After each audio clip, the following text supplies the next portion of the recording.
Anybody else's hands, this is a microphone. In my hands, it's a pipe bomb. Pipe bombs. Pipe bombs. Pipe bombs. Pipe. Oh, hi, Mark. Okay, I get it. I read you loud and clear. I won't put any pictures of myself in the videos anymore. Those ones haven't been doing so well. So I'll take the hint. I got a face for radio, okay? I get it. But enough about that. It's the hater commentator Justin Draven coming to you from the side of the Journeyman's Highway with my sidekick, my tag team partner Loki, the dog of mischief, the dorky Yorkie. And we both just want to know, why is everybody so surprised about Walter's name change to Gunther? Why are you surprised that WWE would do something like that? They did it to Karrion Kross. They were going to do it to Adam Cole. What makes Walter any different? And that's a shit name too. So what does it matter what he changed it to?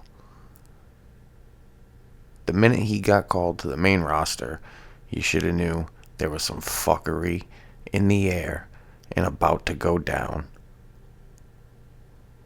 You should have known it. And then you get all uptight that it's fucking Gunther. Who cares? Oh, but it has ties back to... Dude, it's not that time anymore. It's not that time anymore. Maybe don't go with the last name of Stark, but I don't give a shit about Gunther. I don't care. I don't care. I don't know who gives a shit about this stuff. Hurricane Helms had commented that his debut, he lost his name, his finisher, his championship, his outfit, and all his shit, his music, and he survived. But then I commented, yeah, but you had charisma and something other than a chop. That might be a hot take. Might be in the minority on that one, but that's how I see it. The only reason I even heard about this dude Walter is because of his chops. He looks very boring to me, and I just don't really care. I don't relate to it. From everything I've seen, it's just boring. Plain black tights, no charisma. He just stands there, almost like what they're accusing the name to be, just standing there with his arms behind his back. He's got a jacket from 1930. I mean, that shit doesn't appeal to me. I don't care. I don't care. I'm not invested in the character. I don't give a shit. Fix the character before you give a shit about the name.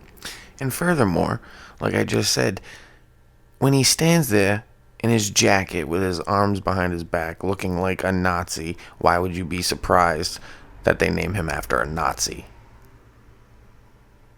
Nobody put that. His fucking stable is called Imperium. It's very Nazi-ish sounding. If you don't think so, I don't know what the fuck to tell you, but it is. I even commented before to someone on a post. I'm like, somebody recommend 3 matches of this guy so I can at least know what it is. And I forget who they were even against. I think one might have been against Ciampa, but I don't remember. Each one was the same fucking thing. Shoulder tackle, tackle the guy, chop. That's it. And it's not very, I don't know. I think you gotta do a little bit more than that in today's age. Look at that. That guy thought so too. You heard him rev his motor? Gets crazy on the Journeyman's Highway. But that's the only thing the guy had. He had a look. When he had his jacket and he was standing there like the Nazi that he's named after, he looked interesting. But then once he disrobes, he's just some out of shape guy in fucking underwear trying to fight people. Like, that's not appealing to me. I'm sorry. I don't know what the character is. What was Imperium then if they weren't Nazis? Like, why are you surprised about this shit? I don't get it. Why are you surprised that WWE would take this big 6'5", 6'6", whatever the hell he is, guy who looks like a Nazi, dresses like a Nazi, has a stable like a Nazi? When they bring him on their main roster, they make him a Nazi. Why is that surprising? They just put the name to it. I don't know. And I don't know why people are surprised that wrestlers like Mustafa Ali are asking for their release. He's seen the writing on the wall. They're not doing anything with him. So let's leave. But he's another one, like a Leo Rush or a Big Swole. And at this point, I'm honestly thinking even a CM Punk. I think a lot of these people overvalue themselves. Which is not a bad thing as a trait to have as a person.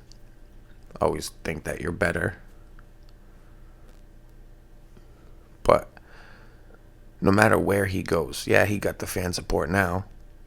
Obviously, because he's leaving WWE or trying to leave WWE. But when he does, is he really going to move the needle for wherever he goes? Which will probably be Impact. But really, what's he going to do on AEW? Nothing. Because AEW also has a bad habit of when they sign somebody, they just throw them on fucking Dark. Like, no, put them on your main show, dude. Put them on Dynamite. Put them on Rampage. Keep Dark for all your developmental people. It'll still get a few thousand views on YouTube. It won't get much less than what you're getting now. Keep that for developmental. Throw a big star in there sometimes for a squash match. Or have him beat your top guy that's on Dark or Elevation. Don't just have all sorts of random people. You gotta get more stories. More storylines. More consistent stories. Not just on your internet vlogs. Not everybody watches them. Only us marks. And even that, I haven't found the time to do so anymore. I don't watch BTE really. I've never really watched the Ethan Page one. So put that shit on TV. Get the best people that you think are up and coming, that are clearly stars, like the ones you have basically now, and throw the rest on Dark and on Elevation. Hook should not be on Dynamite. Hook should not be on Rampage as much as he is. Get Will Hobbs in there. Get a Press 10. Get Brian Cage, for Christ's sake. Put people like fucking Deontay Martin or whatever. Elevation. Get them back there. These people like Jamie Hayter, fucking Red Velvet, Dark Elevation. And seeing you guys like to copy WWE's formula so much, why don't you go back, maybe pre-Attitude Era, or even Attitude Era, and put some structure in the show. Have an opening match with some, I don't know, younger guys. Have a segment in the back. Have one of those split screen interviews during another match where someone's calling someone else out. Have a mid-card guy come out. Have a squash match with a jobber, or a competitive match with a jobber, local competitor. Have another mid-card match for your, the TV title? Because the TV title should always be defended on TV weekly, or at least be on TV. The world title doesn't necessarily need to be on TV all the time, because it needs to get defended on pay-per-views, never on free TV. You can throw it in there once in a while, but these guys are always fighting for the world title on AEW, Dynamite, or Rampage. The title should not be fought for on Rampage. Sorry. Have a tag team match, because you guys are you're worried about the rankings. Have the rankings only for the tag team division. You can have a tag team bracket match every week. And then something to do for your main event, which it should escalate throughout the show. It should usually start during the middle of the show and then be made into a main event, or teased for a main event to an upcoming episode, because that would keep viewers interested, I think. Get someone on your YouTube channel, get them posting the shit immediately after it happens, because people want to comment on that stuff. So if you get the comments on your YouTube page, you're going to draw more viewers that way than if they're just talking about it individually on Twitter, I think. And just have more consistent storylines. That's it. That's all we want. More consistent storylines. With consistent talent. And for Christ's sake, someone get Jim Ross a fucking traveling nurse and get Miro push it to the limit for his theme song. And also, again, because you like to copy WWE a lot of the times, look at the Punk Wardlow match. It was basically Bret Hart, Diesel. But seeing you like to copy stuff like that, copy one more thing. When Wardlow and MJF eventually split up and Wardlow goes solo, make MJF's new bodyguard Nyla Rose. It's a win-win for everybody. Gives Nyla Rose more to do. Lets her interact with the guys more because she is transgender. Let's not forget that. I believe she should be fighting guys as well. And what better way to introduce her to that than having her be MJF's bodyguard? Like I said, it gives Nyla more to do. Gives a little bit of an edge to MJF. You could even have it start off where there's a misunderstanding where she thinks he's being transphobic. Who knows? That shit would be shocking and interesting. Like, imagine MJF is doing a promo or something, and Vicky Guerrero and Nyla Rose walk by, and she starts to kind of like be a smartass, and then he's like, I don't like your kind. You make me sick, this and that. And she thinks it's because she's trans. And then another time, they can cross paths. He'll be like, I already told you I don't like your type. You walk around in your Halloween costumes trying to fool people. And then she just loses it and starts beating on him. And then the officials break it up, make them go to like a meeting, a sensitivity meeting. And come to find out, he wasn't talking about her transgenderism. He was talking about how she dresses up like a nun to rob people. And then they have a big laugh, and then he's like, hey, you want a job? Something like that. I don't know the ending, but I think I got us there pretty good.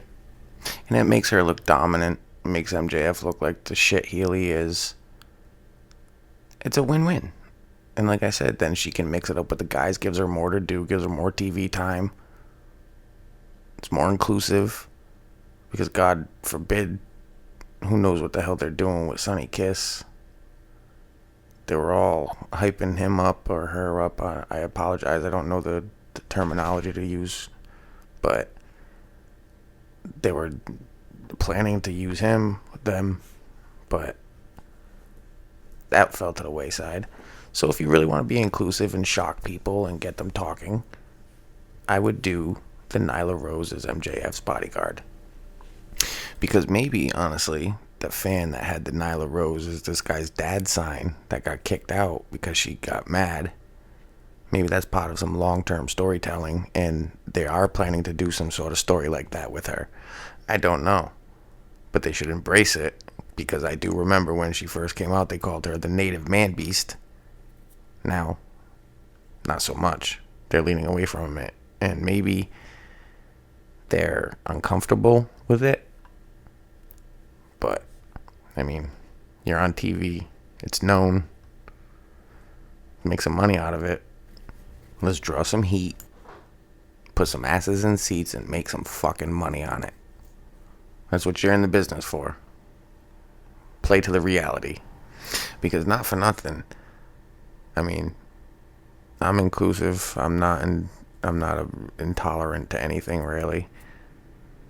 I'd watch all that shit. China was awesome. So that's definitely a model that you should follow if you guys were into borrowing things. Hey guys, if you enjoyed this video, give it a comment and subscribe. I'd say smash that like button, but I don't want you to break it because I want you to like my next video. So just tap the like button. It helps out.